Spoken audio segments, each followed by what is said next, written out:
বিসমিল্লাহির রহমানির রহিম। সুপ্রিয় শিক্ষার্থী বন্ধুদেরকে ইভ্যাক পাবলিকেশনের আজকের ভিডিওতে স্বাগতম। আজকে আমরা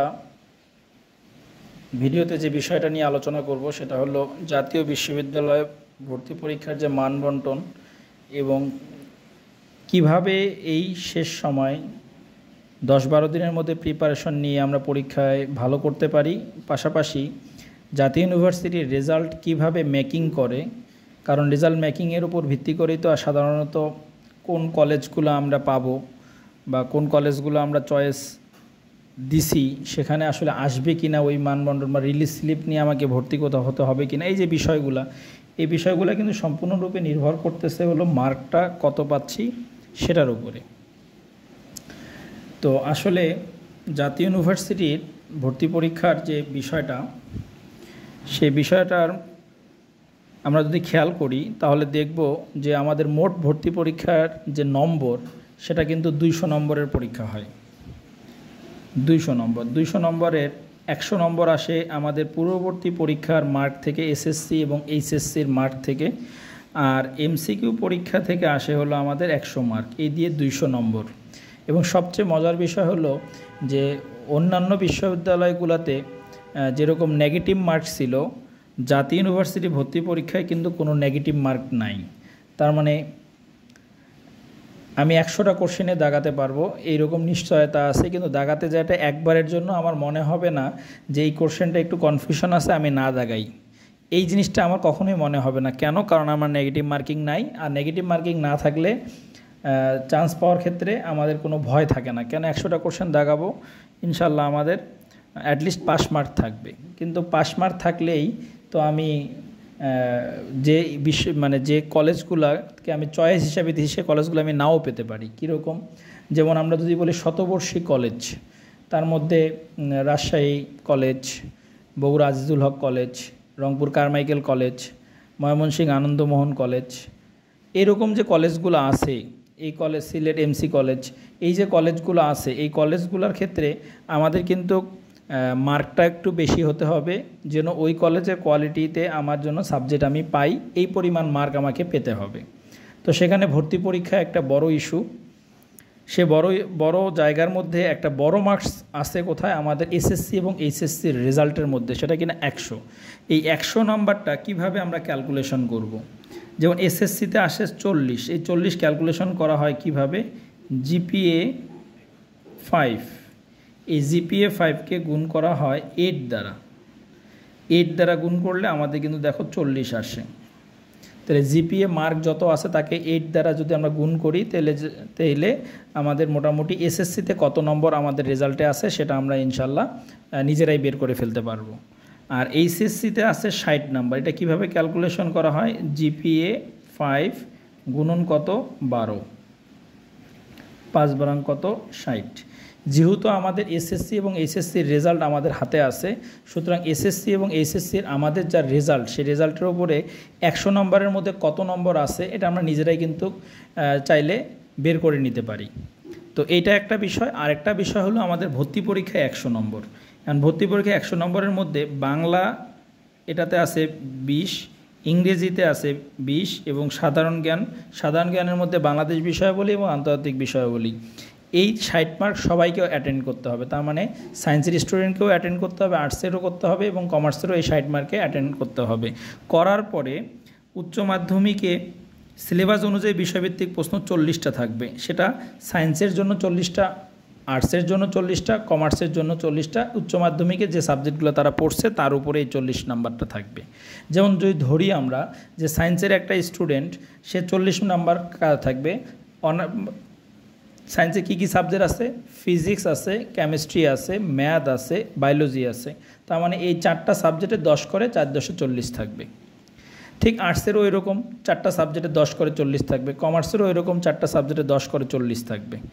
এই হলো কম্পালসারি হলো কি আমাদের বাংলা, ইংরেজি এবং কি সাধারণ জ্ঞান 3 বিশাং 60, তার সাথে উচ্চ মাধ্যমিকের পঠিত বিষয়ের মধ্যে 4টা বিষয় 40, এই দিয়ে 100 নম্বরের পরীক্ষা আমাদের অনুষ্ঠিত হবে। এই 100 নম্বরের পরীক্ষায় আমাকে পাস করতে গেলে কমপক্ষে 35 পেতে হবে।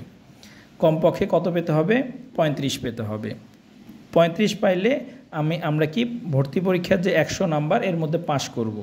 এই ভর্তি পরীক্ষার যে নাম্বারটা, এই নাম্বারটার সাথে আমার রেজাল্টের নাম্বারটা যোগ করে জাতীয় ইউনিভার্সিটি ফাইনাল রেজাল্ট পাবলিশ করবে।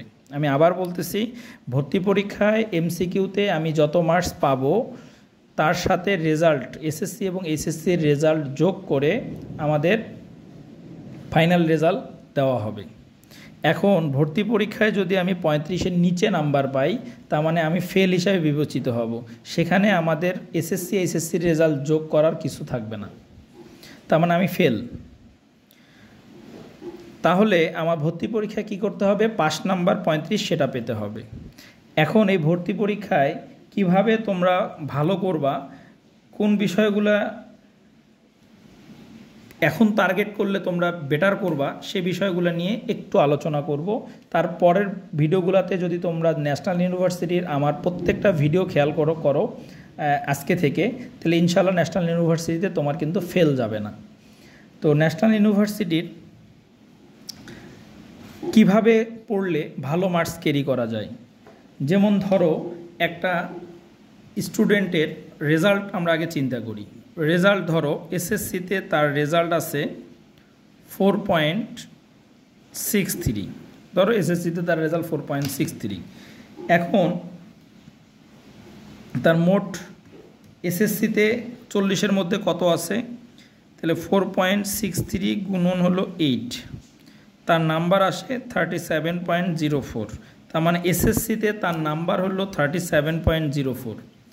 এখন যদি ওই স্টুডেন্টটা এইচএসসি পরীক্ষা দেয় বা দিছে, তার রেজাল্ট আসছে হলো 4. ধরি আমরা 1, তাইলে 4.1 গুণন হলো 12, তাইলে কত আসে?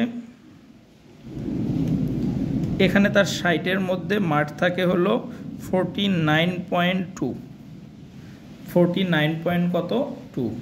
এখন এই 49.2, তাহলে টোটাল তার মার্কটা কত? এসএসসি এবং এইচএসসির তার মার্কটা কত দাঁড়াচ্ছে? 86.24। তার মানে 100-এর মধ্যে তার মার্ক আছে কত? 86.24। এই মার্কটা তার রেজাল্টে আছে। তার মানে এই 100-র মধ্যে তার মার্ক আছে 86.24। তার মানে এইটা নিয়ে আমরা চাইলেও এখন আর কিছু করার অপশন নাই। তার মানে এইটা মার্ক বাড়ানোর কোনো অপশন নাই, কমানোরও কোনো অপশন নাই, যেটা হওয়ার সেটা হয়ে গেছে। তার মানে এই এসএসসি এবং এইচএসসির যে রেজাল্ট, এই রেজাল্টটার ওপর যে মার্কটা আমার আছে, সে মার্কটা আমার বাড়ানো বা কমানোর কোনো সুযোগ নাই। তাহলে আমাদের কি করতে হবে? আমাদের এমসিকিউ মার্কটা বাড়াতে পারলে, এই মার্ক যোগ করলে আমরা মোটামুটি একটা স্ট্যান্ডার্ড মার্ক পাবো, যে মার্কটা পাইলে আমি আমার পছন্দ মতো যে কলেজটাকে আমরা পরীক্ষা কেন্দ্র বা চয়েস হিসাবে 1 নম্বরে দিছি, সে কলেজটা আমরা পাবো। এখন ভর্তি পরীক্ষায় কিভাবে আমরা ভালো মার্কস ক্যারি করতে পারবো সেটা একটু দেখি। যেমন বাংলা, বিশেষ করে সায়েন্সের স্টুডেন্টদের ক্ষেত্রে সবচেয়ে পড়া কম হয়েছে, একটা হলো বাংলা, একটা হলো ইংরেজি, একটা হলো সাধারণ জ্ঞান। এই তিনটা কিন্তু তারা সাধারণত কম পড়ালেখা করছে। সবচেয়ে বেশি তারা গুরুত্ব দিছে হলো ফিজিক্স, কেমিস্ট্রি, ম্যাথ এবং কি বায়োলজিতে, ইন্টারমিডিয়েটে। তাহলে ফিজিক্স, কেমিস্ট্রি, ম্যাথ এবং কি biology, physics, chemistry, math, biology, এই চারটাতে আমার 40 নাম্বার আছে। এই 40 নাম্বারের মধ্যে গড়ে আমরা যদি 6 মার্ক বা 7 মার্ক করে যদি তুলতে পারি, 6 অথবা কি 7 যদি করে তুলতে পারি, তাহলে সেক্ষেত্রে কিন্তু আমাদের মোটামুটি 4 সাবজেক্টে 4-6 কিন্তু 24 হয়ে যায়। 4-6 কি 24, এটা কিন্তু আমরা মোটামুটি ধরে নিতে পারি যে আমার এই সাবজেক্টটাতে 24 পাবো। এখন এই 24টা পাবো কিভাবে? এই 24টা পাবো আমরা ইন্টারমিডিয়েটের যে এমসিকিউ যে ধাঁচে পড়ছিলাম সে ধাঁচেও যদি পড়ি, অথবা আরেকটা কাজ করলে সবচেয়ে ভালো হয়, সেটা হলো ন্যাশনাল ইউনিভার্সিটির 2014 থেকে 2000 মনে করো যে 2-3 পর্যন্ত যে পরীক্ষাগুলো অনুষ্ঠিত হয়েছে, তার যদি কোশ্চেন আমরা সলভ করতে পারি, 1-2 পর্যন্ত তার কোশ্চেন যদি সলভ করতে পারি, তাহলে আমরা বুঝবো ন্যাশনাল ইউনিভার্সিটিতে এই সায়েন্সের 4টা সাবজেক্ট থেকে কোন কোন টপিকসগুলো থেকে কোশ্চেন আসতেছে। সে টপিকসগুলো যদি আমরা এই সময়টার মধ্যে একটু ভালোভাবে পড়ালেখা করি, তাহলে এই 24 মার্ক তোলা আমাদের কাছে কোনো বিষয়ই না।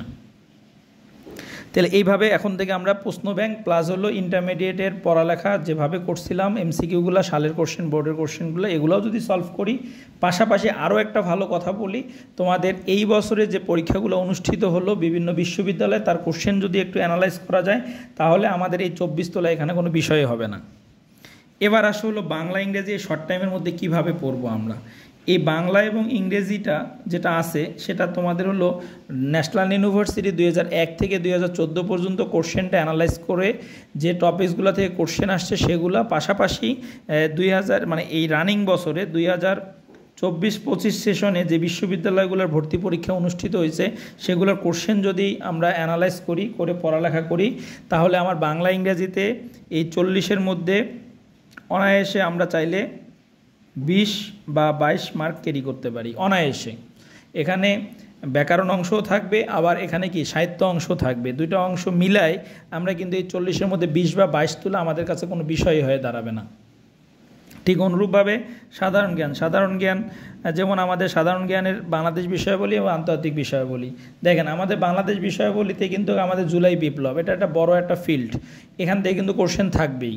পাশাপাশি অর্থনীতিতে বাংলাদেশে যে বিপ্লব ঘটতেছে সেখানে নতুন কি প্রজেক্ট নেওয়া হয়েছে, নতুন কি উদ্যোগ নেওয়া হয়েছে, সংস্কার কি করা হয়েছে, আইনের কোন ধারা পরিবর্তন হয়েছে, কোনটা হয়নি, এই যে অংশগুলো, এগুলো রিসেন্ট কোশ্চেন, সাম্প্রতিক বিষয়াবলী, এগুলো থেকে কোশ্চেন থাকবেই। ঠিক অনুরূপভাবে ইন্টারন্যাশনাল অ্যাফেয়ার্সের কথা যদি চিন্তা করি, ইন্টারন্যাশনাল অ্যাফেয়ার্সের মধ্যে বাংলাদেশ পাকিস্তান বাংলাদেশ সাথে কোন জিনিসগুলো চুক্তিতে হলো, বিশেষ করে ডক্টর ইউনূস বিভিন্ন দেশে সফরে গেল, সেখানে বাংলাদেশের সাথে আন্তর্জাতিক পরিমণ্ডলে কোন চুক্তিগুলো হলো, সে চুক্তিগুলা, আবার বিভিন্ন দেশে যে যুদ্ধগুলো চলতেছে, যেমন ইউক্রেন রাশিয়ার যুদ্ধ চলতেছে, ফিলিস্তিন ইসরায়েলের যুদ্ধ চলতেছে, ভারত পাকিস্তানের যুদ্ধ, এই যুদ্ধগুলো থেকে কিছু কোশ্চেন থাকতে পারে। আর ডক্টর ইউনূস তো অবভিয়াসলি একটা ভাইটাল, এই মুহূর্তে সবচেয়ে ভাইটাল একটা পরীক্ষার ক্ষেত্রে ভাইটাল একটা অংশ, অবশ্যই ডক্টর ইউনূস থেকে কোশ্চেন থাকতেই পারে। তো এই সাধারণ জ্ঞান এই বিষয়ে যে বিষয়গুলো আমি টপিকসগুলো বললাম, এগুলো যদি আমরা একটু পর্যালোচনা করে পড়ালেখা করি, এই বিষয়ের মধ্যে এখানে 9 বা 10 তোলা এটা কোনো বিষয় হবে না, সমসাময়িক বিষয় থেকে কোশ্চেন আসবে। তার মানে এই যে 24 আর 10, 34 আর 20, 34, 20, 54, আমরা কিন্তু এই আজকে থেকেও যদি চিন্তা করি যে আজকে থেকেও আমি একটু গুছানো পড়ালেখা করব, তাহলে এই 54 মার্ক তোলা তোমার ক্ষেত্রে কোনো বিষয় না। পাস তো পরের কথা, পাস কেন চিন্তা করবো, আমি ভালো কিছু চিন্তা করবো, এই 54 পাওয়াটা কোনো বিষয়ে না। তাহলে এই 86-র সাথে যদি ওই 54 মার্কটা আমরা যোগ করে দিই, 86-র সাথে 54 মার্কটা যদি যোগ করে দেই, তাহলে আমাদের মার্কটা কত আসে খেয়াল করে দেখো, 140.24, তার মানে 140.24 এই মার্কটা জাতীয় ইউনিভার্সিটিতে আশা করি তোমার যে চয়েস তুমি দিছো বা শতবর্ষী যেগুলো টার্গেটেড কলেজ থাকে, এই কলেজগুলোতে তোমার একটা সিট ইনশাল্লাহ হবে। অতএব তোমরা যদি নিয়ম মাফিক এই কয়েকদিন একটু পড়ালেখা করো এবং মানবন্ধন ধরে ধরে পড়ালেখা করো, ইনশাল্লাহ তুমি জাতীয় ইউনিভার্সিটি সফল হবা। এর পরবর্তীতে আমার যে ভিডিওগুলো আসবে সেই ভিডিওগুলো যদি তোমরা একটু খেয়াল করো বা একটু যদি ফলো করো, তোমাদের এই যে মার্কটা বললাম 54 মার্ক, এই মার্কটা পাওয়া তোমাদের কাছে কোনো বিষয় হবে না।